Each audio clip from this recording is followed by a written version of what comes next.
మీ బంగారం తాకట్టులో ఉందా? నెల నెల వడ్డీ కట్టలేకపోతున్నారా? ఆచారి గోల్డ్ 9030022345.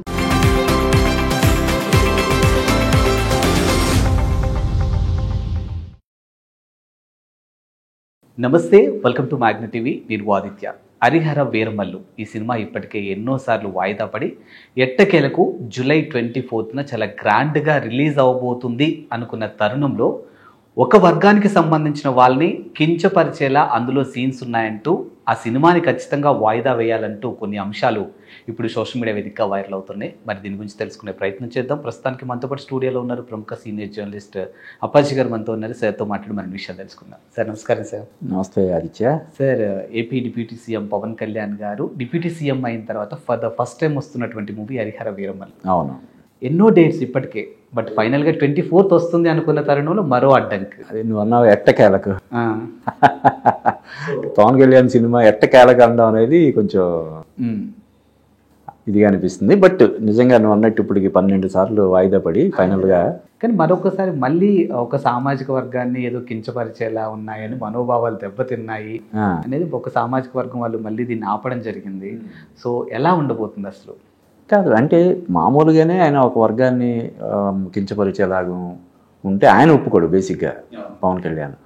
దట్టు ఇప్పుడు ఆయన పాలిటిక్స్లో ఉన్నాడు, ఒక పార్టీకి అధినేతగా ఉన్నాడు, డిప్యూటీ సీఎంగా ఉన్న పవన్ కళ్యాణ్ అటువంటి దానికి తావిచ్చేందుకు ఎట్టి పరిస్థితుల్లో ఆయన ఇది చేయడు. కాబట్టి ఒక వర్గాన్ని, ఒక వర్గం మనోభావాలను కించపరిచేలాగా, గాయపరిచేలాగా అందులో ఉంటాయని నేను అనుకోవడం లేదు.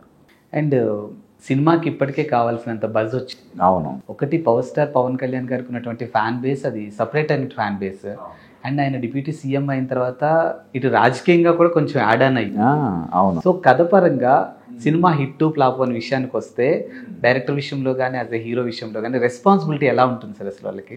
అంటే ఇప్పుడు పవన్ కళ్యాణ్ ఓన్లీ హీరో మాత్రమే కాకుండా ఇప్పుడు ఆయన పాలిటిక్స్లో కూడా ఉన్నాడు కాబట్టి ఇది ఈ సినిమాకు సంబంధించిన ఇమేజ్ కానీ లేకపోతే అదేదైనా ఉంటే ఆయన రాజకీయంగా కూడా ఆయన మీద రిఫ్లెక్ట్ అయ్యే అవకాశం ఉంటుంది. కాబట్టి ఆ విధంగా కూడా ఆయన చాలా జాగ్రత్తలు తీసుకొని ఈ మధ్యకాలంలో చూస్తే ఆయన జనసేన పార్టీ పెట్టినప్పటి నుంచి కూడా ఆయన చేసే సినిమాలన్నీ కొంత ఇదిగానే ఉంటున్నాయి. ఇప్పుడు వకీల్ సాబ్ కావచ్చు, బ్రో కావచ్చు, ఏదో పక్కా కమర్షియల్ సినిమాలు లాంటివి ఆయన చేయడం లేదు.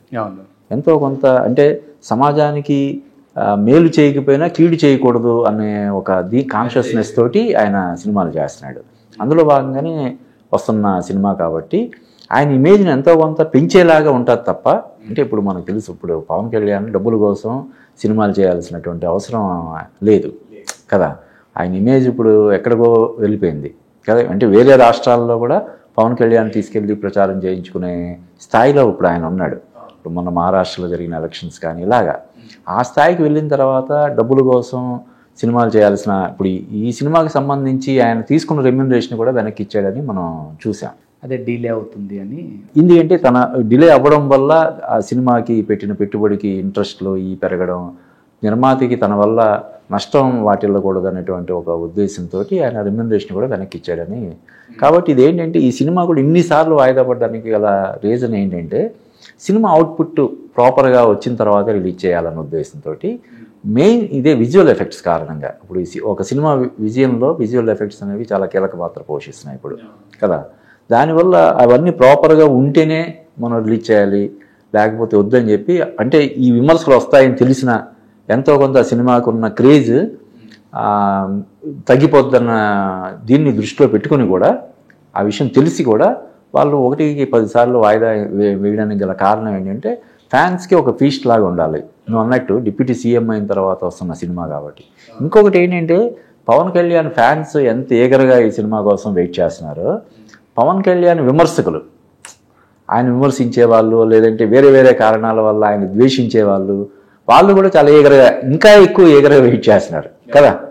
ఎలా ఉంటుంది ఏంటి సినిమా, మళ్ళీ ఈ సినిమాతో పెద్ద హిట్ కొడతాడా లేకపోతే అంతకుముందు వచ్చిన కొన్ని సినిమాల్లాగానే డిసప్పాయింట్ చేస్తాయా అన్నట్టుగా పవన్ కళ్యాణ్ ఫ్యాన్స్తో పాటు పవన్ కళ్యాణ్ని విమర్శించే వాళ్ళు, ఆయన ప్రత్యర్థులు వాళ్ళు కూడా చాలా ఆసక్తిగా ఈ సినిమా కోసం ఎదురు చూస్తున్నారు. ఈ కారణాలన్నిటి వల్ల వీళ్ళు చాలా శ్రద్ధ తీసుకొని ఎట్టి బస్సులు చాలా బాగా వచ్చిందన్న నమ్మకం కుదిరిన తర్వాతే ఇది ప్రేక్షకుల ముందుకి ఇప్పుడు ఫైనల్గా 24వ తారీఖున తీసుకొస్తున్నారు. అండ్ ఇటీవల కాలంలో కుంభమేళలో ఆయన కుటుంబ సభ్యులతో కలిసి కుంభమేళని వెళ్ళడం జరిగింది. అక్కడ ఆయన స్నానం చేస్తున్నప్పుడు కొన్ని విజువల్స్ బయటకు వచ్చి ఎంతో మంది బాడీ షేమింగ్ చేశారు ఆయన్ని. మేము అభిమానించే హీరోయిన్ రా ఇలా అయిపోయాడు, ఆ పొట్టేంటి చాలా విమర్శించారు, బాడీ షేమ్ భయంకరంగా చేశారు. బట్ లేటెస్ట్గా చూసుకుంటే ఉస్తాద్ భగత్ సింగ్ సంబంధించినటువంటి కొన్ని ఫొటోస్ బయటకు వచ్చాయి షూటింగ్లో అవి. సో ఆ బాడీ ట్రాన్స్ఫర్మేషన్ కానీ ఆయన ఛాలెంజింగ్గా మలుచుకున్నటువంటి తీరు గురించి మనం డిస్కస్ చేయాలంటే ఎలా చేయొచ్చు? అంటే ఆయన మొదటి నుంచి కూడా ఇప్పుడు ఆయన ఫస్ట్ సినిమాలోనే ఆయన చేసినటువంటి అడ్వెంచర్స్ అవి మనం చూసాం. అవును, ఆ టైర్ల కింద అక్కడ అమ్మాయి ఇక్కడ అబ్బాయి, మొదటి నుంచి కూడా ఆయన ఫిట్నెస్ విషయంలో ఇదిగానే ఉంటాడు. కాకపోతే ఏంటంటే ఈ రాజకీయాల్లోకి వచ్చిన తర్వాత నీకు తెలియదు, రాజకీయాలు అనేది దానికి ఒక షెడ్యూల్, ఒక ఇది ఏమి ఉండదు, ఒక టైము అదే ఉండదు.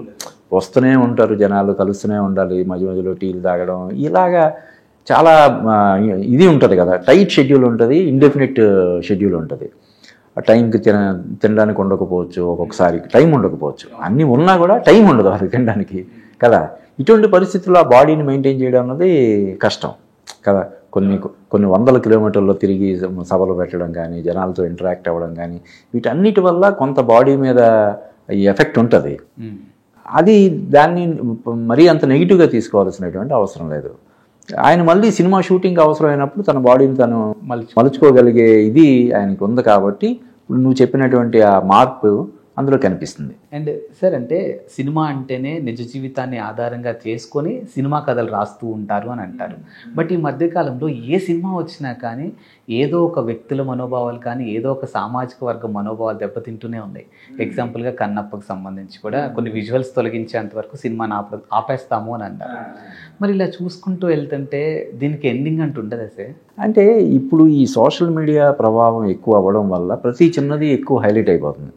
ఇప్పుడు అంతకుముందు ఎన్నో సామెతలు కానీ ఇవన్నీ ఉండేవి, వాటిని సినిమాల్లో వాడేవాళ్ళు. ఓకే, అప్పట్లో పెద్దగా పట్టించుకునేవాళ్ళు కాదు. ఇప్పుడు ఏంటంటే ఏ చిన్న దీన్ని చేసినా కూడా ఆ పర్టికులర్ వాళ్ళు ప్రచారం కోసం కావచ్చు, నిజంగానే లేకపోతే వాళ్ళ మనోభావాలు గాయపడడం వల్ల కావచ్చు, దాన్ని ఇష్యూ చేయడం ఇవన్నీ చేస్తున్నారు. వాటిని సరే వాళ్ళు ఎవరైనా కొంతమంది వ్యక్తుల అభిప్రాయాలు లేకపోతే వీటికి భిన్నంగా ఉందన్నప్పుడు వాళ్ళు దాన్ని వ్యక్తం చేసినప్పుడు తొలగించడం తప్పులేదు కదా అని తొలగించడం అనేది కూడా జరుగుతుంది. కొన్ని సందర్భాల్లో ఏంటంటే ఇది ప్రచారం కోసం కూడా, అంటే పెద్ద సినిమాలకు జనరల్ అలాగా చేయరు.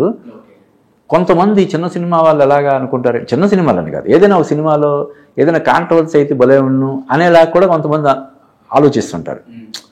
కాబట్టి ఇదేంటంటే మనం ప్రతిదాన్ని భూతత్వంలో చూడాల్సినటువంటి అవసరం లేదు. ఇది సెన్సార్లోనే జనరల్గా ఆగాలి.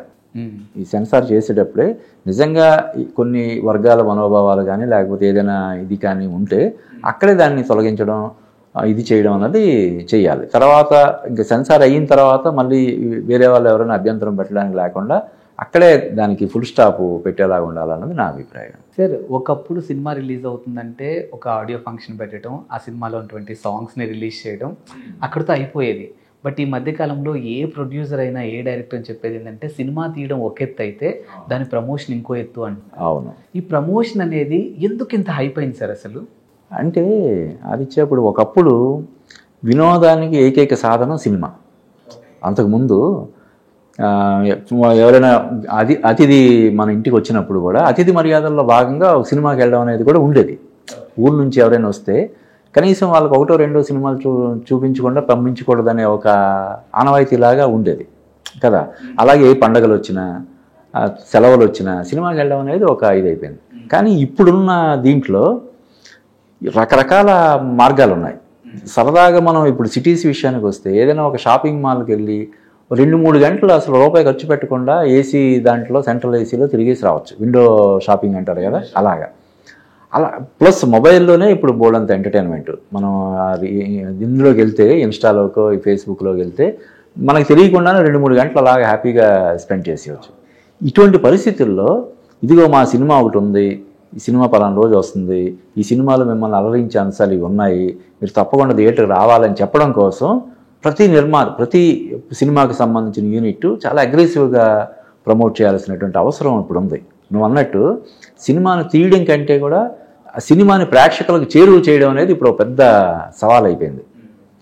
అందుకోసమనే ఇప్పుడు సినిమా కోసం ఎంత ఎంత కష్టపడుతున్నారో సినిమాని ప్రమోట్ చేయడం కోసం కూడా అంత కష్టపడుతున్నారు. ఇప్పుడు ఉదాహరణకి మొన్న సంక్రాంతికి వచ్చిన సినిమా, సంక్రాంతికి వస్తున్న సినిమాలో ఆ సినిమా కోసం అనిల్ రావిపూడి చేసినటువంటి ప్రమోషన్స్ చాలా కీలక పాత్ర పోషించాయి. ఇది ఈ విషయాన్ని అందరూ ఒప్పుకుంటారు. దాన్ని దృష్టిలో పెట్టుకుని ఇప్పుడు చిరంజీవితో ఆయన చేసినటువంటి సినిమాకి ప్రమోషన్ కొబ్బరికాయ కొట్టడానికి ముందే ప్రమోషన్ స్టార్ట్ చేశారు కదా. కాబట్టి ప్రమోషన్స్ అనేవి ఇప్పుడు చాలా కీలక పాత్ర పోషిస్తున్నాయి. ఎందుకంటే ఇప్పుడు ఓటీటీ వచ్చేసి, యూట్యూబ్లో వచ్చేసి, ఎక్కడ పడితే అక్కడ ఎంటర్టైన్మెంట్ ఉన్న తర్వాత పాత సినిమాల రూపంలోనే బోల్డ్ అని మనం చూడని పాత సినిమాలు, కొన్ని క్లాసిక్ సినిమాలు కొన్ని వందలు ఉంటాయి కదా. మరి వాటన్నిటిని వదిలిపెట్టి థియేటర్ రావాలంటే నువ్వు వాళ్ళని ఆ విధంగా అట్రాక్ట్ చేసేలాగా ప్రమోషన్స్ అవి నువ్వు డిజైన్ చేయకపోతే జనాలు థియేటర్ రావట్లేదు. కాబట్టి ఖచ్చితంగా ఈ ప్రమోషన్స్ అనేవి వీలైనంత ఇన్నోవేటివ్గా చేయాలి. అట్ ది సేమ్ టైం వాటి జాగ్రత్తలు తీసుకోకపోతే ఆ చేసే ఏదైతే ప్రమోషన్ భారీ ఎత్తున చేసే ప్రమోషన్ దాన్ని బెడిసికొట్టే ప్రమాదం కూడా ఉంది. చాలా జాగ్రత్త అంటే ఒక సినిమా దీన్ని ఎలాగా ఒక స్క్రిప్ట్ని ఎలాగైతే రాసుకుంటారో ఆ ప్రమోషన్స్ని కూడా జాగ్రత్తగా తీసుకెళ్లాల్సినటువంటి అవసరం ఉంది. దాన్ని దృష్టిలో పెట్టుకొని ఇప్పుడు నిర్మాతలు చేస్తున్నారు. కొన్ని సినిమాలకు వర్కౌట్ అవుతున్నాయి, కొన్ని సినిమాలకి అవి బెడ్స్ కొడుతున్నాయి. ఇప్పుడు వీళ్ళు ప్రమోషన్ బీభత్సంగా చేసి ఆ సినిమాలో కంటెంట్ లేకపోతే మిస్ఫైర్ అయిపోద్ది కదా అది. సో దాన్ని కూడా దృష్టిలో పెట్టుకొని అంటే మన సినిమా కంటెంట్ ఏంటి, మనం చేసే ప్రమోషన్ ఏంటి అన్నది కూడా జాగ్రత్తగా చూసుకోవాలి. లేకపోతే విచ్చలవిడిగా ఇప్పుడు దీనికి డబ్బులు ఖర్చు పెట్టి చేసిన ప్రమోషను తీరా థియేటర్కి వెళ్ళిన తర్వాత సినిమాలో ఏమీ లేకపోతే అది మొత్తం బూమరాంగ్ అయిపోద్ది. దాన్ని కూడా దృష్టిలో పెట్టుకోవాలి. ఫైనల్గా చెప్పండి సార్, హరిహర వీరమల్లుని 24th చూడొచ్చా, లేకపోతే మరి ఇంకేమైనా అడ్డంకులు ఉండే ఛాన్సెస్? లేదు, నాకు తెలిసి ఈసారి ఎట్టి పరిస్థితుల్లో సినిమా వచ్చేస్తుంది. ఎందుకంటే ఇలాగే ఇప్పటికి చాలాసార్లు అలాగ అన్నారు, రాజులే అనుకుని 25వ తారీఖుకి యాక్చువల్ విజయ్ దేవరకొండ కింగ్డమ్ కూడా అనౌన్స్ చేశారు. 18వ తారీఖు ఘాటి అనుష్క సినిమాలు కూడా అనౌన్స్ చేశారు. కానీ ఇంక ఎట్టి బస్సులో 24వ తారీఖు వస్తుంది అని చెప్పి అందరూ ఫిక్స్ అయిపోవడం వల్లే ఇది కింగ్డమ్ వెనక్కి వెళ్ళింది. ఘాటి కూడా అంటే 18వ తారీఖు వస్తే 24కి మొత్తం థియేటర్లన్నీ తీసేస్తారు కదా. అందుకని ఘాటిని పోస్ట్ పోన్ చేసుకున్నారు, కింగ్డమ్ని కూడా 31 పోస్ట్ పోన్ చేసుకున్నారు. కాబట్టి ఎట్టి పరిస్థితుల్లో ఈ సినిమా 24వ తారీఖు వస్తుంది. ఇది పవన్ కళ్యాణ్ కెరీర్లోనే ఒక బిగ్గెస్ట్ హిట్ అవుతుందేమో అని నాకు కూడా అనిపిస్తుంది. అవ్వాలి కూడా. అవునవునవును. Thank you sir. Thank you Aditya.